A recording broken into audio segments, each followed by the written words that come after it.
Hi everyone.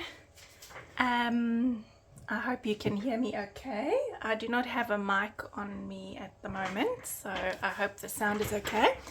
I recently got myself the full range of the Art by Marlene paints, and on my post that I did, I had some people asking me how I made the place that I'm going to store it, because these paints have to get stored nipped down so that the tip doesn't dry out.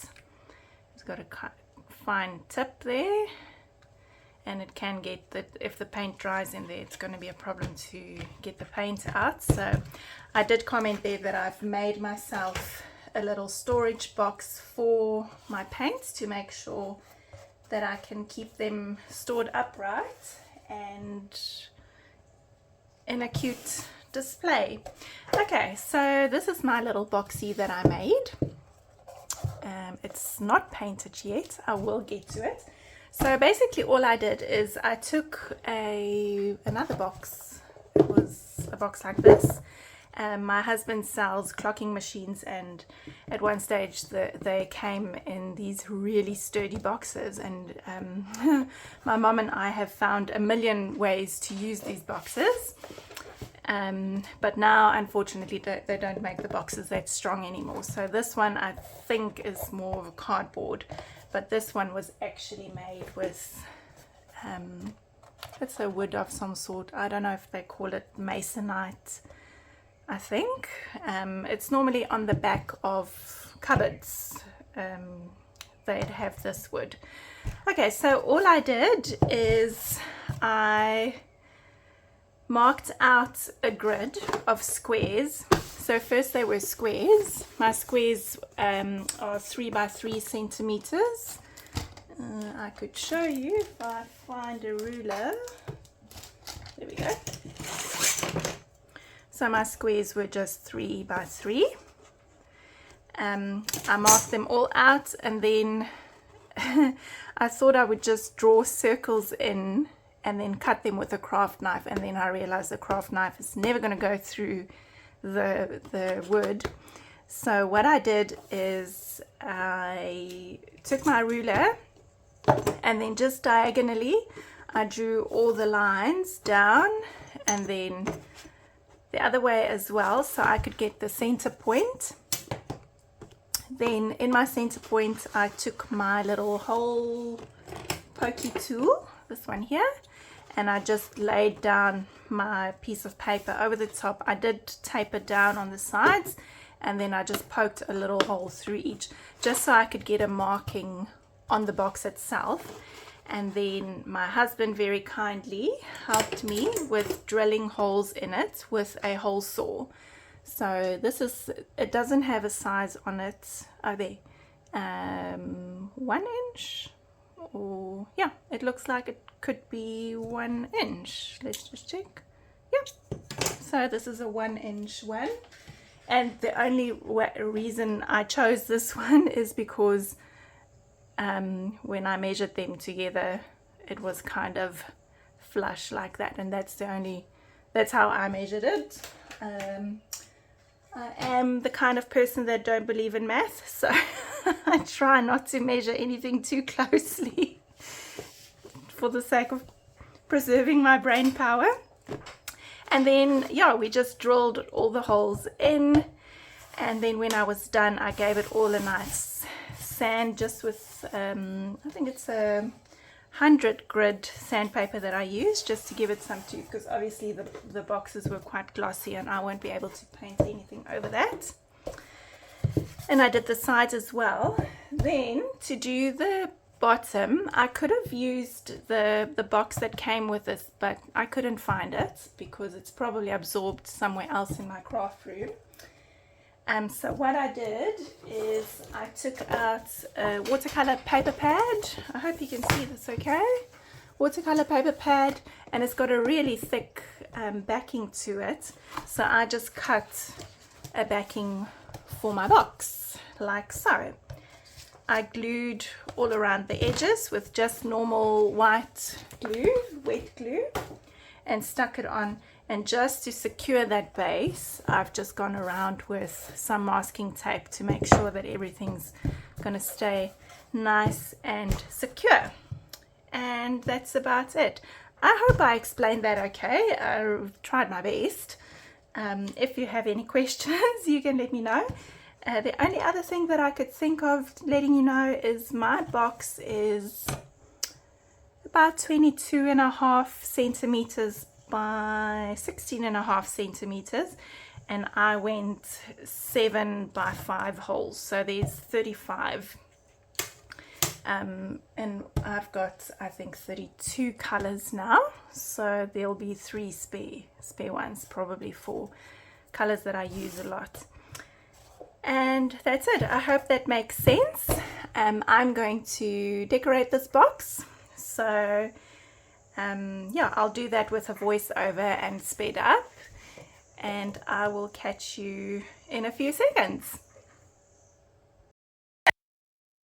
Okay, here we go with the decorating of my box. First, I'm moving my tea out the way. I've taken some gesso out of my jar, and I'm just going in with a foam roller, I guess. I don't know, maybe it's called a foam roller. And I'm just doing a light coat of gesso on all of the sides. I thought that doing it with this roller would be easier than trying to paint, especially on the top there. And it also is just going to be nice and thin, so it's going to dry quickly.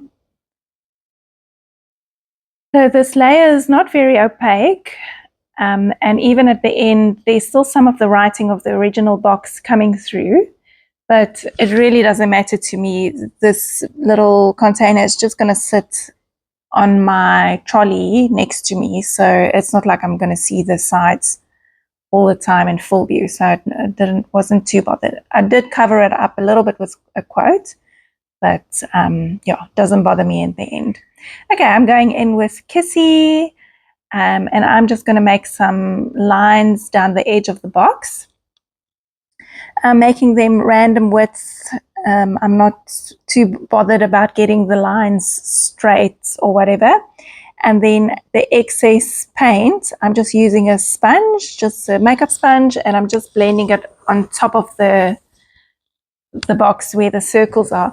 I figured I'm not even going to try and paint that bit. I think it would be tedious to get into all the little grooves and try and get everything perfect. So I didn't paint the top, obviously, with a paintbrush, but I also didn't bother going into the edges of the inside of the holes. It really doesn't bother me that it's still rough and ready. Okay, I went in with Royal, is that purple one, and this is Azure. This is such a beautiful blue. I adore it. It's beautiful. Gosh.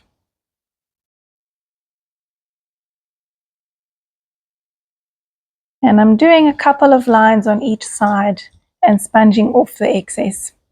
This way I'm also not wasting the paint that's on the palette there. I'm making sure I'm using every last drop of it. I am trying to remember to dry in between here and there, just so I don't smudge things too much. And knowing me, my arms and everything will be pink and blue after this. And this is Happy. It's a really, really bright yellow. It is translucent, but normally all yellows are translucent. But I love the brightness that it added. In the end, I covered up a lot of that yellow because I went in over the top with the red, and I really did not like the way that looked. So I covered that up, but I will show that to you a little bit later as we keep going. Next, I'm going in with orange, and Marlene's orange is called Hot Curry. I like putting the orange next to pink because I feel that those two colors play well together. So normally I would try and do that with a pink line next to it. Even on my other pages that I use, I would normally do pink and orange together if I had to use orange. We all know that that is not my favorite. And now, of course, black. I don't think any of my projects would be complete without some kind of black, either black and white lines or black and white dots. I really love having black and white. I'm just trying to clean off my little stamping block that I'm using as a palette. And then I'm looking for my stencils. So I'm going to use some of the Advent calendar stencils and also this deco screen, I think it's called. I adore this stencil. It is my absolute favorite. And I'm just doing a reductive stenciling. So I'm smudging paint on with my finger and wiping through with a wet wipe through the stencil or baby wipe.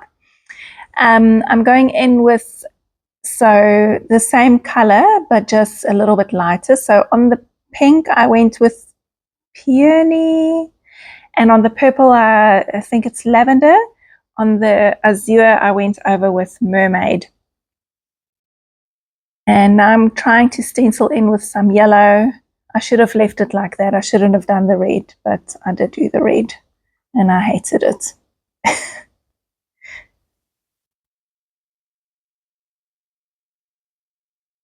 So for this, I'm still thinking this is like a base layer. I'm not too particular about getting it perfectly stenciled. If there's like a little bit of seepage or whatever, I'm not bothered, because I had the idea that I will keep going with mark making over the top until I'm happy. So I'm just building up the layers. And I'm going back and forth with my stencils. I'm stenciling through and I'm wiping away, doing the reductive stenciling. And I'm just going around the whole box. I did pause the video here at some stage because I thought that this was maybe a little bit tedious. And I see now that I'm also off screen. I'm sorry about that.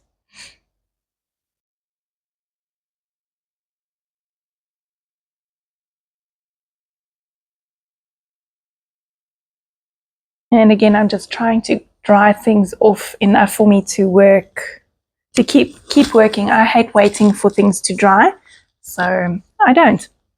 I'm very impatient when it comes to my art. I just want to keep going and get the thing finished. This little stencil was from last year's Advent calendar, and I'm just stenciling through. So I just had some leftover of the red paint on my sponge, and I just mixed a little bit of white in there and just sponge it through. So it's not a true white.